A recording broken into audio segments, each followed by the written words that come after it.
అయోధ్య రామాలయంలో విరాళాల దోపిడీ అంశం గత కొన్ని రోజులుగా దేశవ్యాప్తంగా దుమారం రేపుతుంది. దీనికి సంబంధించి రోజుకో కొత్త విషయం వెలుగులోకి వస్తుంది కూడా.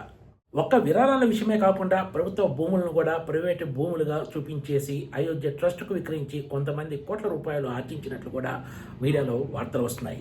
అయితే విరాళాల దోపిడీకి సంబంధించి రకరకాల లెక్కలు వస్తున్నా కూడా నిర్దిష్టంగా ఇప్పటి వరకు ఎంత మొత్తాన్ని దోచుకున్నారనే అంశంపై ఎక్కడ క్లారిటీ లేదు.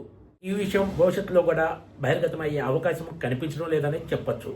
అయోధ్యలో విరాళాల దోపిడీ వ్యవహారం ఇప్పుడు రాజకీయంగా కూడా పెద్ద ఎత్తున దుమారం రేపుతోంది.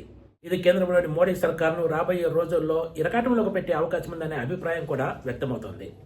రాముడు పేరు చెప్పి ఓట్లు పొందడమే కాకుండా రామాలయంలో విరాళాలు దోపిడీకి గురైనా కూడా కేంద్రంలోని ప్రభుత్వ పెద్దలు నోరు తెరవటం లేదంటూ పెద్ద ఎత్తున విమర్శలు ఎదుర్కొంటున్నారు. ఇప్పుడు తాజాగా వెలుగులోకి వచ్చిన ఈ అంశం చూస్తే ఈ కేసు ఏమాత్రం ముందుకు సాగే అవకాశం కనిపించడం లేదనే అభిప్రాయం సర్వత్రా వ్యక్తమవుతోంది. దీనికి ప్రధాన కారణం శ్రీరామ జన్మభూమి తీర్థక్షేత్ర ట్రస్ట్ సుప్రీంకోర్టు అయోధ్య తీర్పు మేరకు ఏర్పాటు చేసిన స్వతంత్ర సంస్థ అని కేంద్ర హోంమంత్రిత్వ శాఖ స్పష్టం చేసింది.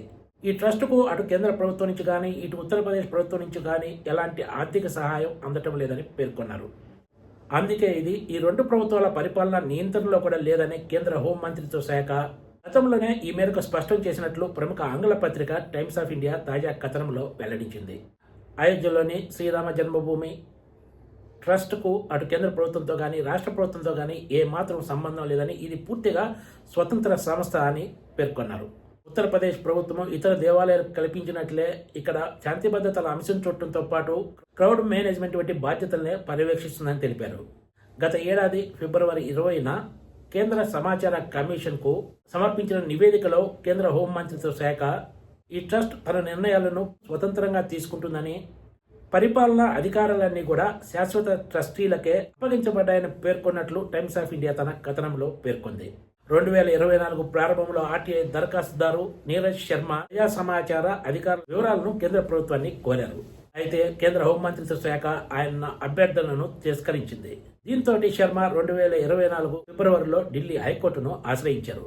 సిఐసి తన తుది ఉత్తర్వుల్లో శ్రీరామ జన్మభూమి తీర్థక్షేత్ర ట్రస్టుకు కేంద్ర ప్రభుత్వము ఉత్తరప్రదేశ్ ప్రభుత్వము ఎలాంటి ఆర్థిక సహాయం చేయటం లేదని, అలాగే ఈ రెండు ప్రభుత్వాల పరిపాలన నియంత్రణలో కూడా ఇది లేదని స్పష్టం చేసింది.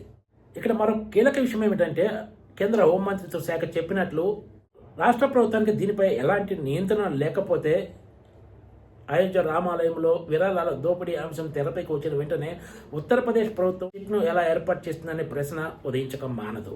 జూలై 6న జరగనున్న ట్రస్ట్ సమావేశంలో ఈ విరాళాల దోపిడీ అంశంపై ఎలాంటి నిర్ణయం తీసుకుంటారనేది ఇప్పుడు అత్యంత కీలకంగా మారబోతోంది. ట్రస్టులో మొత్తం 15 మంది సభ్యులు ఉండగా వాళ్ళలో 4 ఎక్స్ అఫీషియో సభ్యులుగా ఉన్నారు. వీళ్లకు ఓటు హక్కు ఉండదని చెబుతున్నారు. Please subscribe TGTV.